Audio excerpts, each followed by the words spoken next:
સૌપ્રથમ વાત અમદાવાદની કરીએ। અમદાવાદના રાણીપમાં 2 લાખની લૂંટ કરવામાં આવી છે। વેપારીને છરી બતાવી લૂંટારુઓએ લૂંટ ચલાવી હતી।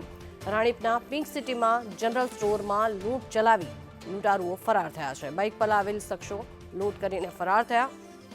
પોલીસે લૂંટની ઘટનાને લઈને સમગ્ર મામલે વધુ તપાસ હાથ ધરી છે। આ રાણીપના દ્રશ્યો છે કે જ્યાં લૂંટારુઓ દ્વારા લૂંટ કરવામાં આવી હતી। વેપારીને છરીની અણીએ ₹2 લાખની લૂંટ ચલાવવામાં આવી। અમદાવાદના રાણીપ વિસ્તારમાં પિંક સિટી વિસ્તારમાં એક જનરલ સ્ટોરમાં ગઈકાલે છરો બતાવીને લૂંટ કરવાનો પ્રયાસ અને લૂંટ કરવામાં આવી હતી। દુકાન માલિક આપણી સાથે છે, એમની સાથે પણ વાત કરીએ। કેટલા વાગ્યાનો બનાવ હતો, શું બન્યું હતું, કોઈ માંગ કરી હતી કે ડાયરેક્ટ આવીને જ હુમલો કરવાનો પ્રયાસ કર્યો હતો?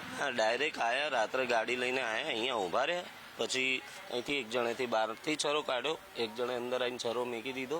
પછી કે જે બી પૈસા હોય એ આપી દે, બધું દુકાનમાં ફેંડવા માંડ્યા। તો દુકાનમાં મારો એક ગલ્લો હતો જે અમે રોજ 500-1000 રૂપિયા નાખતા હતા। એ ગલ્લામાં કમસે કમ 2 લાખ જેવું હતું એ, અને આખા દિવસની ધંધાની કેશ આ લઈને છરા બતાવીને ભાગી ગયા। ફરિયાદ કરી છે પોલીસમાં, રાણી પોલીસમાં રાત્રે ફરિયાદ બી કરી છે, માંગ બી કરી, જલ્દીથી આરોપીને પકડો કે કોઈ બીજા વેપારીને આવી રીતના લૂંટી લે। એમને કોઈની બીક જ નથી કે એ રીતે આયા, વડા પર છરા કાઢીને ફટાફટ ગરદન ઉપર ને પેટ ઉપર મૂકીને બધું લૂંટી ગયા।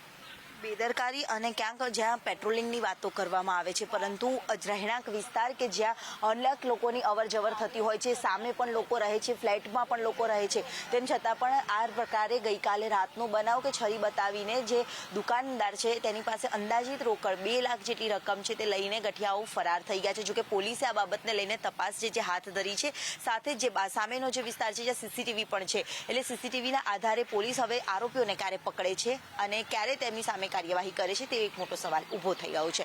કેમેરામેન ઉપેન્દ્ર ત્રિવેદી સાથે દિવ્યા ચૌહાણ, સંદેશ ન્યૂઝ, અમદાવાદ।